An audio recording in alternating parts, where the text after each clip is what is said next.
Reds, who have just taken a punch in the stomach a few minutes ago. 33 wins, no losses, 27 knockouts. Up to this point in his career, everything you want. He's the full package in a fighter, hoping to put on a show and hoping to increase his value in the world of boxing. Well, this is the fourth time he's defended here in Tijuana, and he hopes that it will be as successful as the last three. Tail of the tape, let's take a look at it. Jamili in a hurry to get this chance to win a championship, 27 years old, just a tad shorter and just a little bit shorter in the reach. And the interesting thing about that is he will be the one probably trying to box on the outside, I think, and yet doesn't have the advantage in reach and height. And again, we take a look, these would be the WBC rules, which are very similar, except if there's a clash of heads and it causes a cut and they have to go to the scorecards, it will be after 6 rounds.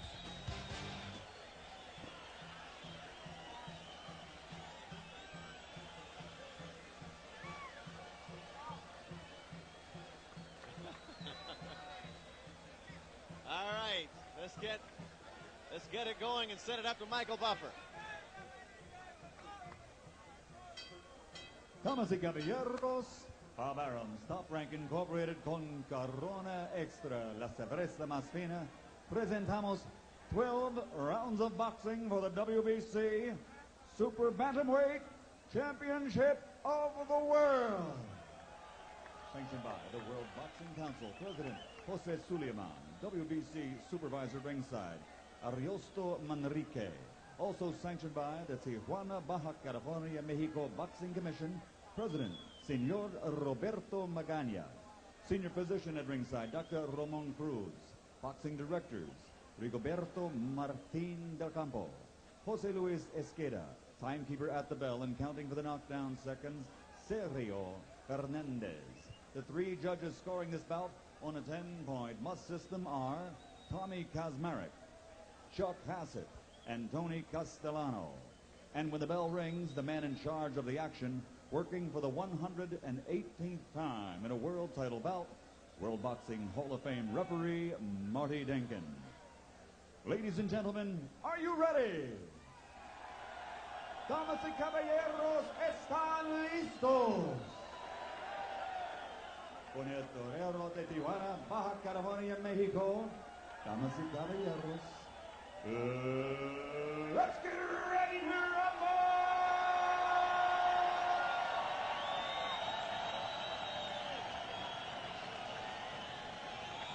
En la esquina azul, in the blue corner, wearing black with silver, vistiendo negro con plateado.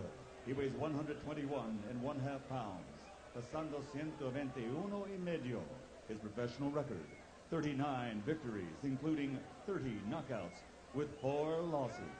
Damas y caballeros, de Paranaque, Philippines, presentamos el retador Renante Jamili.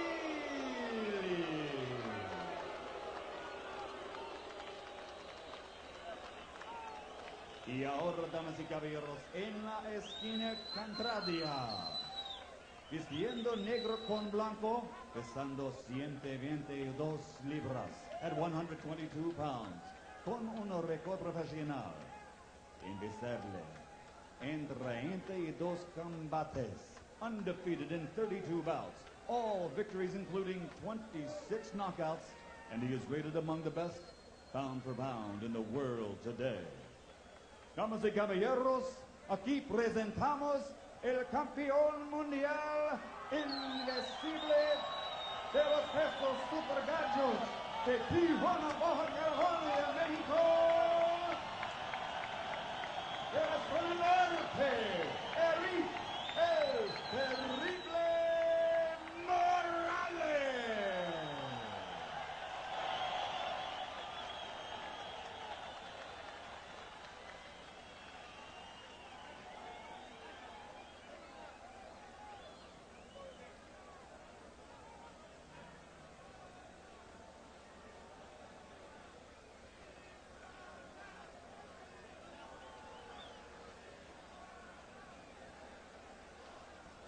They are getting Renante Jamili's considerable group out of the ring. He had quite an entourage in the ring with him.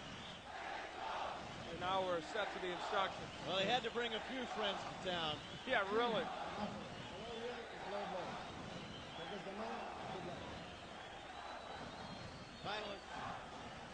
Final instructions from Marty Dinkin. A scheduled 12-rounder for the WBC Super Bantamweight title, now held by Eric Morales.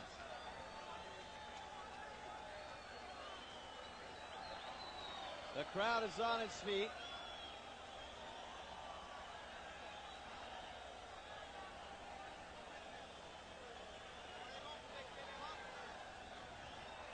And here we go. Round one. Morales in the white trunks, Jamili in the black trunks. These first minutes, so important for Jamili to get his bearings against a huge puncher in Morales, a guy who can take you out early. Jamili, who said he was going to use the center of the ring, and is doing that, but also is leaving himself open by throwing big shots early in this fight. He definitely said he would not fight this fight on the ropes. How that fits into Morales' strategy, we'll soon see. He's going after Eric Morales.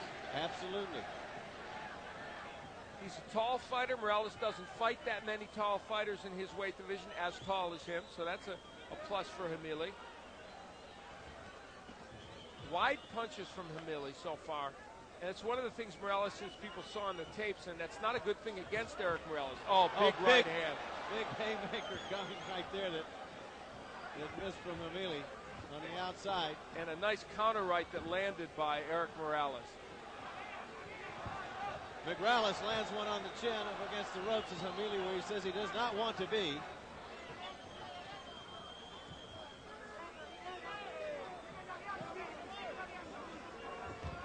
Round one halfway done. You can almost feel Eric Morales trying to see what Jamili has to offer here. We're starting to see the jab much more from Eric Morales in recent fights. Jamili's not afraid to throw, though, Al, and he, as he did just there. Going after Morales early. Yes, he is.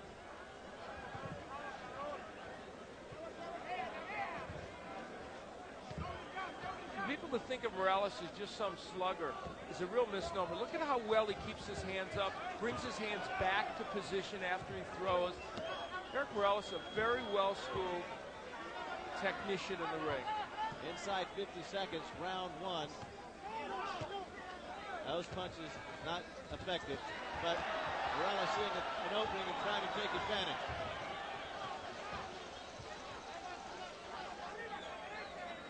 Jamili getting through this first round. He was hit with one really good right hand, but other than that has done a pretty good defensive job and not been hit with anything huge except for that one punch.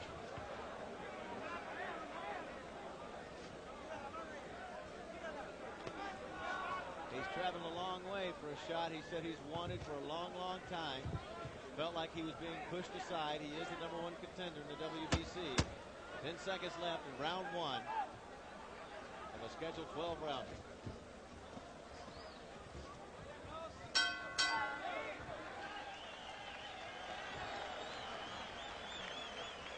We're going to take you inside Eric Morales' corner now.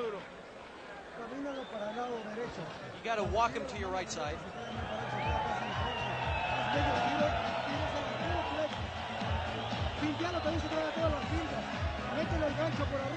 Try the hook through the top, feint on the bottom, and then throw the hook to the top. It's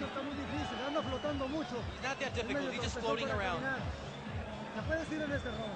You can knock him down in this round.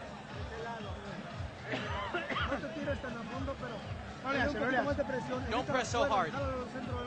Bring him into the center of the ring. Feint to the bottom, and then go up top.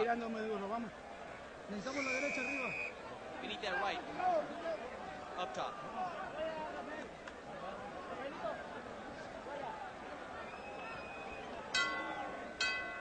Now I'll ask Al Bernstein to interpret those instructions for him? What are they trying to get him to do, Al? Well, I think they think that if he feints to the body, Jamili will bring his guard down, and then he can go upstairs. And they want him to go downstairs eventually a little bit, and they think ultimately that's going to open up the top. But he's not feinting much, Eric Morales, and he's capable of doing that.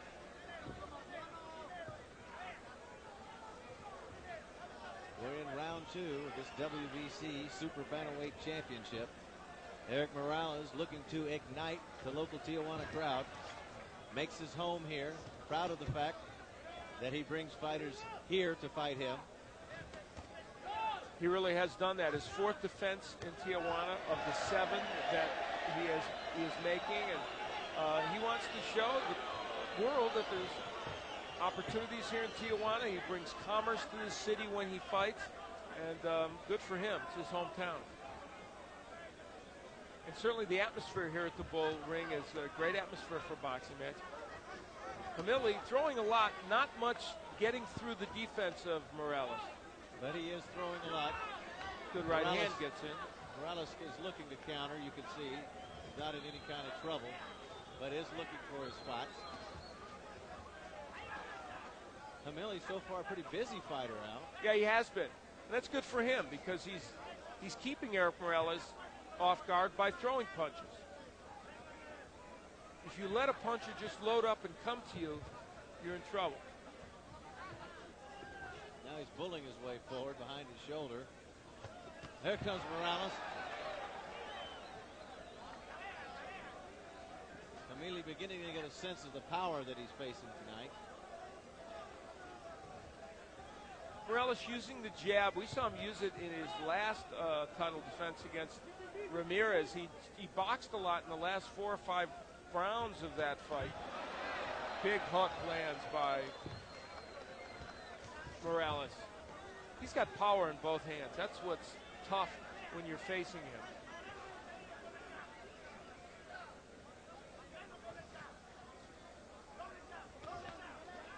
Picked that one off pretty cleanly.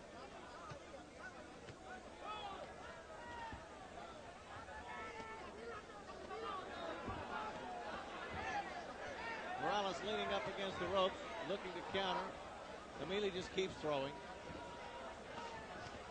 There's a short inside right that found its mark. He's got a little bit of a backpedaling going on by Jamili. And 10 seconds left in round 2. Morales has found a combination that will work, a double right hand, and he's been working it. As we look at Jamili in his corner, he has got to keep smothering Morales for another round or 2, because if he gets in punching room, I think Morales has found the key to landing a couple of uppercuts and straight right hands.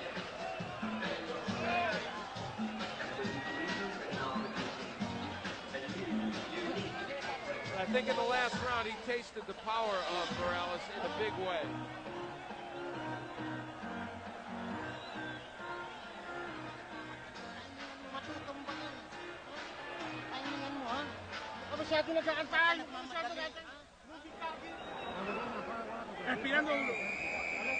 Breathe in. You got to box it. Have speed. Don't let him pressure. And don't use the ropes that much. Well, now that Morales, as we enter round 3, has found a combination to see if he can crack open the safe now and get the job done. You know, Jamili told us he thought Morales was going to move and run on him. I never thought that was going to happen, and it certainly isn't. What Eric Morales is doing, though, is showing a little bit of movement, enough lateral movement, and showing us what he wants to show, that he is a boxer-puncher, that he's not just a guy that goes in and lands a big shot, and if he doesn't, he's incapable of doing other things. Very important to him to shed that label. Very confident fighter. And he should be as he steps up. There's once again the right. As the world learns more and more about him. But a lot's been put on him, Al. Yeah, people are already comparing him to Chavez and saying he's the next great Mexican champion.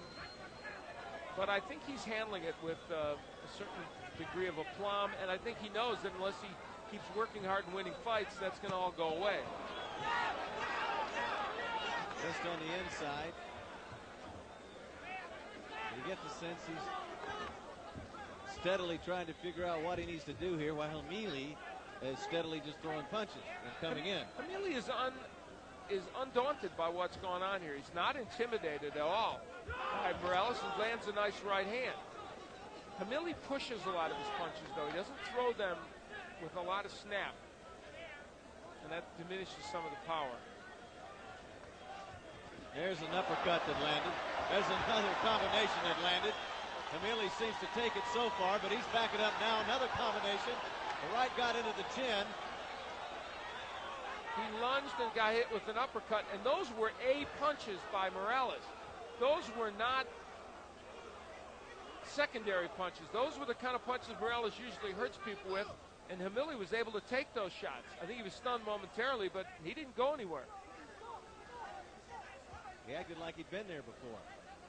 Yeah, and I don't think he has been. I don't think he's taken punches like Morales can throw, but he was able to deal with it.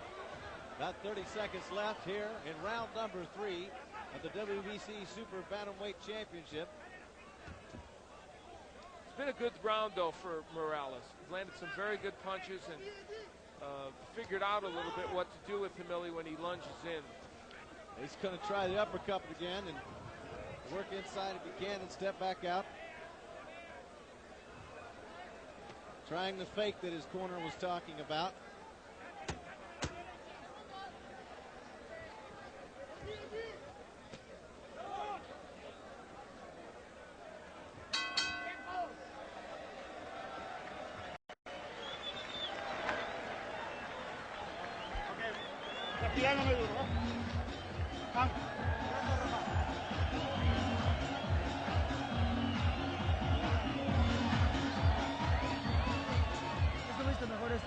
Much better in this round. Ahorita ya lo dejaste mal parado, le agarraste muy buenas combinaciones. Great combinations. You heard him. Ahorita ya te metiste un poco a las cuerdas. Vete a evitar las cuerdas. Métele un poquito más de presión. También golpea el Here's cuerpo. where Morales was able to land the counter uppercut.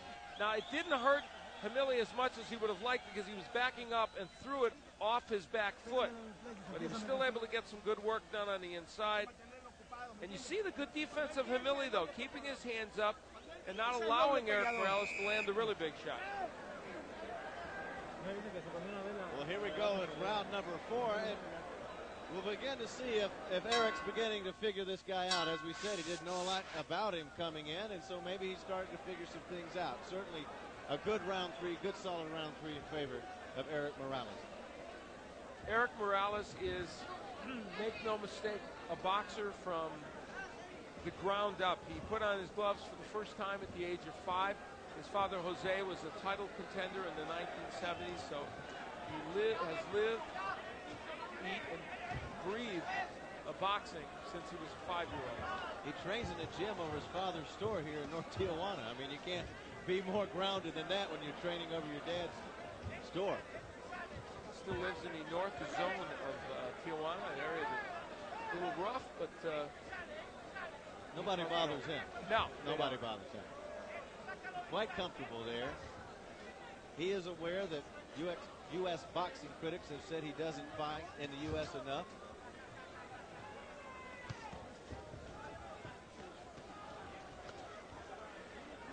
But he'll take that as long as he can bring the championship here and have people come here to fight. Well, and I think the fights that where he has to fight there because of site fees and things, he's done and he will do in the future. But I admire the fact that he wants to bring fights here to Mexico. He said so many Mexican champions haven't been able to or wanted to do it. Right now, Jamili is being an aggressor, but a careful aggressor and an intelligent aggressor, and doing a great defensive job. Reante Jamili is keeping his hands up. He's lunging a little, but not getting hit so much with counter punches. And there's a good shot. Good shot from Jamili. Now, he's not intimidated, not at to all, say the least. And he's working hard, a very workmanlike effort here. And the other important point, Alan, is that he has tasted several of Morales' big power shots, and he hasn't gone anywhere.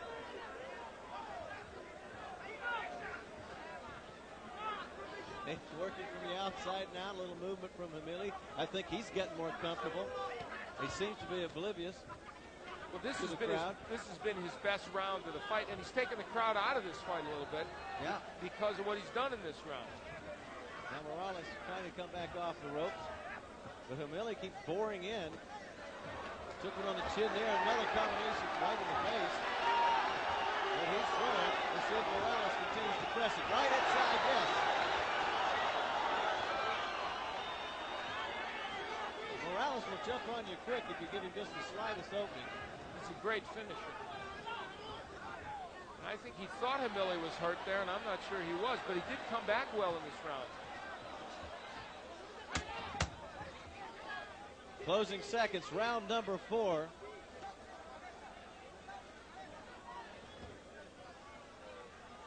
And that's the end of round number 4. 8 to go, if it goes that far.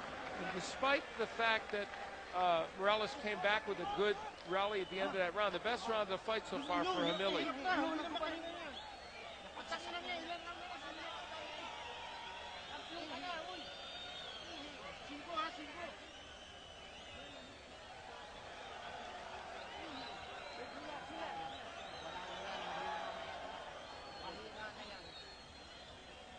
Here is where Jamili was able to come forward, landed a good solid left hook and a right hand. Pretty good combination to the head of Eric Morales. And that speaks to the fact that Jamili is not throwing just one punch at a time.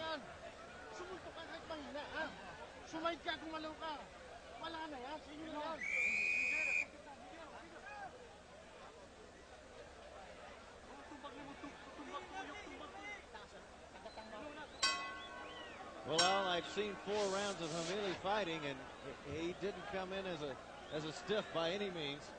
He has some abilities, and he's doing the best with them. Well, so many times in these lighter weight divisions, people from either from Europe or from Asia come in, and you just don't, in South America often, you don't know that much about them because they have never fought here, and you get a chance to see a couple of tapes that don't really show you enough, and then they end up being tough fighters.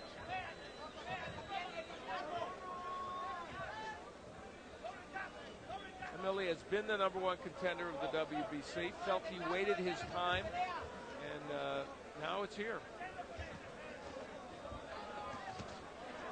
Even though Jamili gets off balance frequently when he throws his punches, he remembers to keep his hands up, and that's what makes it hard for Morales to counterpunch from time to time. See there, he was off balance when he was coming in, but it was still hard for Morales to hit it. Now he's kind of standing on the ropes. Not as much movement as he had before. Morales is very happy to see that, to be frank about it. Eric Morales is not likely to make any big mistakes. None of that really did any damage. Jamili continued to stay busy, but that all was picked off. You know, the wild card so far in this fight, I think, is the defense of Renante Jamili, which is better than it looked at the beginning. He's making it very tough for Morales to really land clean shots. See, there's an example. Once Morales is on the inside, punches are being slipped, they're being blocked.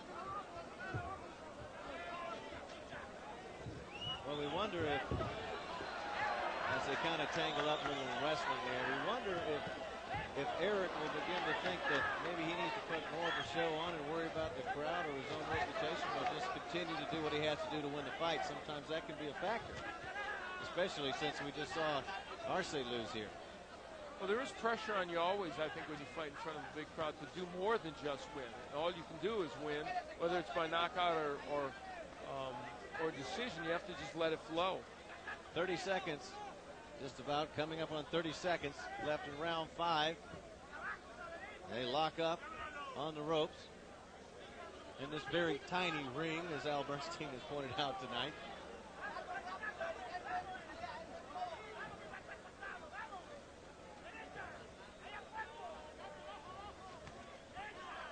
We're at the Toreo de Tijuana, fighting in the bull ring and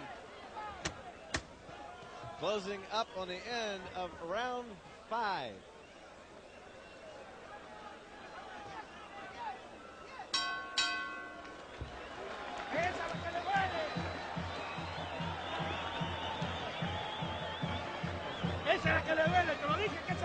That's the one that really hurts him, I told you.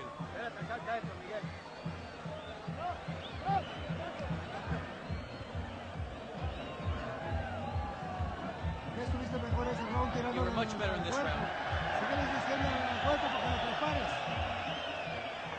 Keep preparing that punch.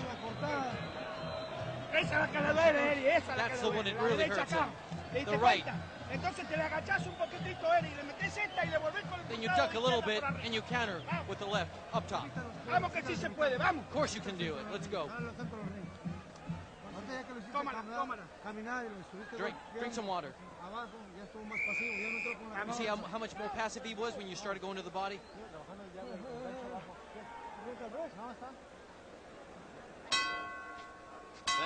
Thank you, Mauro Solis, for that interpretation. And now they're talking about trying to wear him down and break down the defenses. I guess the way to do that is go to the body. Yeah, and part of the problem with that is that Jamili, nice jab by Morales. Jamili has said good defense down there as well. And there's seems to be a little bit of a cut over Jamili's right eye. And Marty Denkin came over here and told us that that came from a punch, not a clash of heads. Now Morales is swarming a little bit, but Jamili's able to step out of the attack.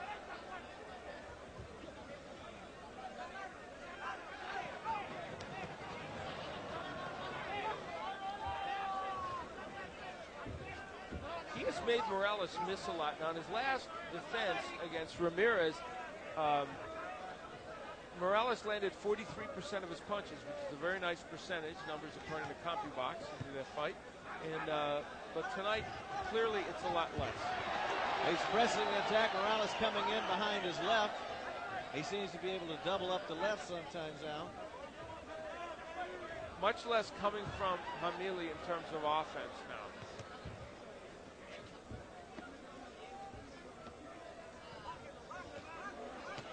He's trying to throw some bombs, being picked off by Morales as he looks to see what's going on, looking inside. And then just a little clutch there, and they push off. Jamili seemed to try to mount some kind of offense. Good counter right hand there a moment ago by Eric Morales. He has just about every punch. One punch that I thought he was going to use more of, and he started out tonight using it, is the jab, but he hasn't used that punch as much.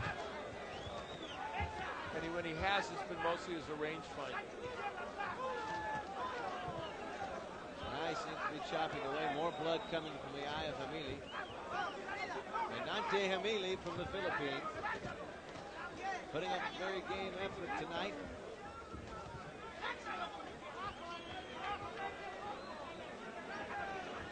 That started something there. I don't know what was going to come. That was a right hand that was going to come from, I think, El Paso. I'm not sure. Which direction is El Paso? He held it up pretty good. Possibly San Diego. There we go. The crowd not happy right now. But I don't know what Eric's supposed to do. He doesn't have that many opportunities. Good, very good defensive fighter. Now he's responding and